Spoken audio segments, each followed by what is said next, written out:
Assalamualaikum warahmatullahi wabarakatuh. Salam petani muda milenial. Tetap semangat dan ingat, menjadi petani itu tidak harus punya sawah. Pada kesempatan video kali ini saya ingin membahas tentang hama grandong atau virus, atau yang disebut juga dengan bahasa Latin Liromyza. Apa saja yang harus dilakukan, bagaimana pencegahannya? Tonton video ini sampai habis supaya teman-teman mendapatkan inspirasi dan informasi tentang grandong atau virus ini. Terima kasih bagi teman-teman yang telah menonton channel Petani Muda Milenial. Pada kesempatan video kali ini saya ingin membahas tentang hama. Masalah pada budidaya bawang merah selain penyakit, hama, cuaca, dan pemasaran atau penjualan pasca panen, banyak sekali kendala yang akan kita hadapi pada budidaya bawang merah. Pada kesempatan kali ini saya ingin membahas tentang salah satu hama yang sangat menakutkan dan menjadi masalah utama pada budidaya bawang merah. Masalah utama ini yaitu grandong atau virus, atau bahasa Latinnya disebut juga dengan Liromyza. Kita akan cari dulu ciri-cirinya seperti apa Liromyza pada budidaya bawang merah. Nah, tanda-tandanya Liromyza itu biasanya dalam satu kali musim atau budidaya bawang merah masuknya itu 2 kali, di usia muda dan di usia pembuahan. Di usia muda biasanya masuknya di antara usia 10 sampai usia 20. Layu, tanamannya layu. Nah, kalau seperti ini serangan ulat, teman-teman. Ulat tidak seberapa parah karena di sini menggunakan kelambu. Namun untuk Liromyza atau grandong atau virus ini serangannya tetap masuk kalau meskipun menggunakan kelambu, karena tekstur dari kelambu ini seperti ini, teman-teman. Ini mes 50 itu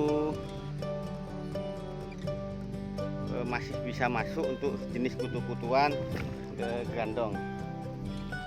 Kita akan cari.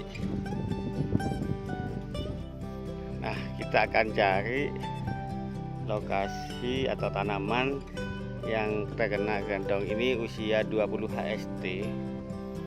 Teman-teman, ini belum disiram. Kita akan cari bekas. Grandong itu cepat sekali masuknya dan serangannya cukup dahsyat, terutama jika tetangga sebelah seperti ini itu olah lahan. Yang pertama itu olah lahan, yang kedua panen. Nah, lahan saya ini dikelilingi oleh yang sebelah sana itu panen, habis panen bawang, dan yang sebelah sini olah lahan. Jadi serangannya dari samping kanan dan samping kiri cukup mengkhawatirkan. Namun alhamdulillah tanaman saya ini masih kuat seperti ini, teman-teman. Ini usia 22. Kita akan cari serangan. Nah, yang diserang itu sebelah samping-samping dulu, teman-teman, seperti ini. Kita akan cari. Nah, ini kita zoom. Nah, seperti ini. Nah, ini adalah tanda-tanda atau ciri-ciri Liromyza atau grandong. Nah, seperti ini, ada uret-uret, ada petanya. Nah, seperti ini. Nah, kita akan ambil yang ini. Nah, ini seperti ini, teman-teman. Nah, ini bukan ulat, tapi ini grandong. Nah, ini ada tanda-tanda seperti ini. Ini adalah Liromyza, virus atau grandong, orang sini menyebutnya. Nah, ini ciri-ciri dari grandong atau virus atau Liromyza. Nah, ini masih belum membuat tanaman layu, tapi bisa ngefek seperti ini, teman-teman. Ini sudah kena.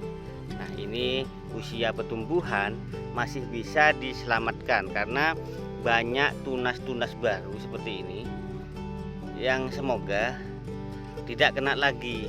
Jadi kita harus pengobatan atau pencegahannya lebih intensif lagi.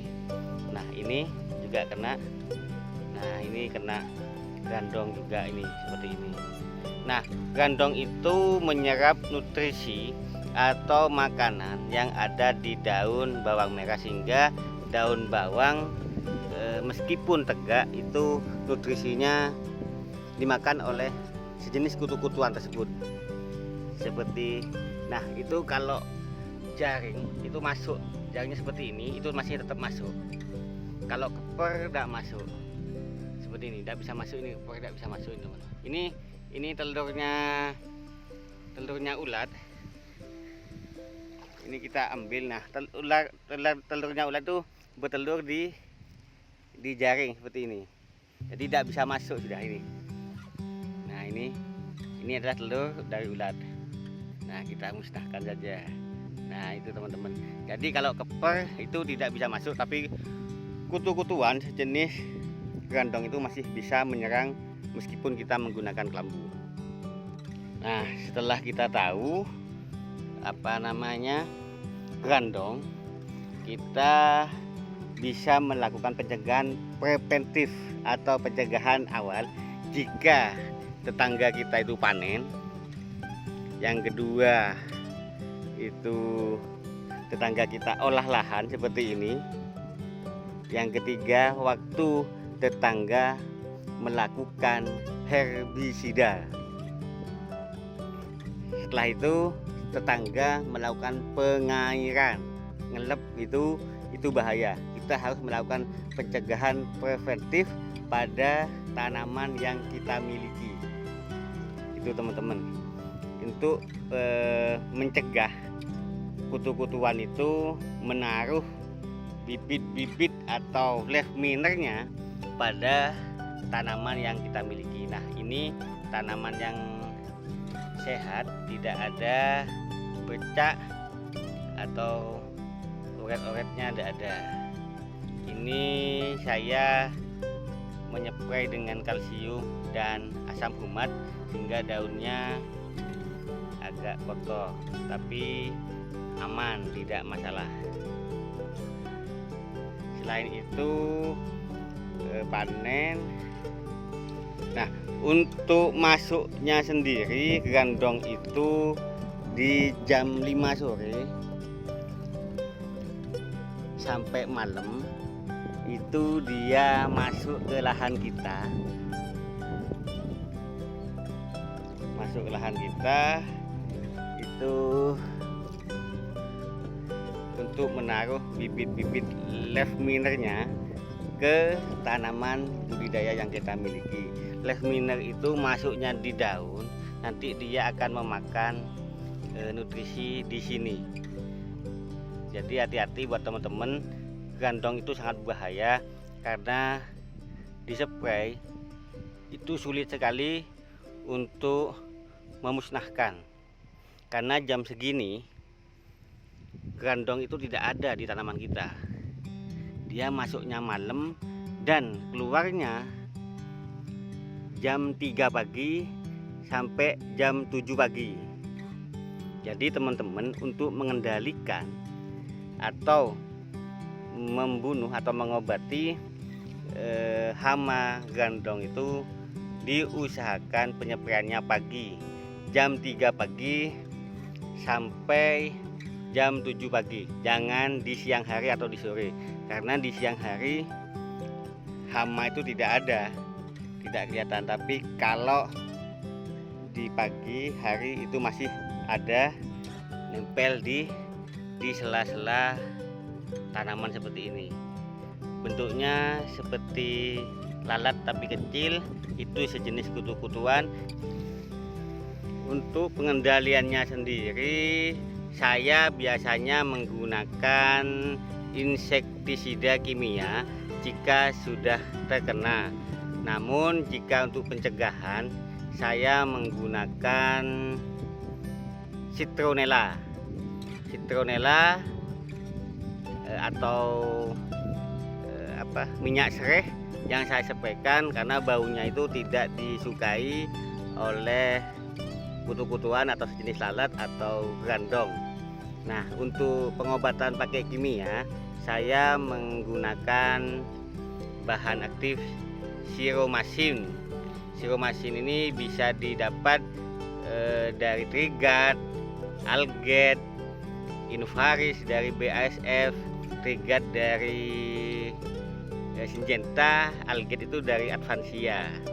Nah, itu yang saya gunakan. Selain itu juga bisa menggunakan insektisida abamectin atau Demohipo.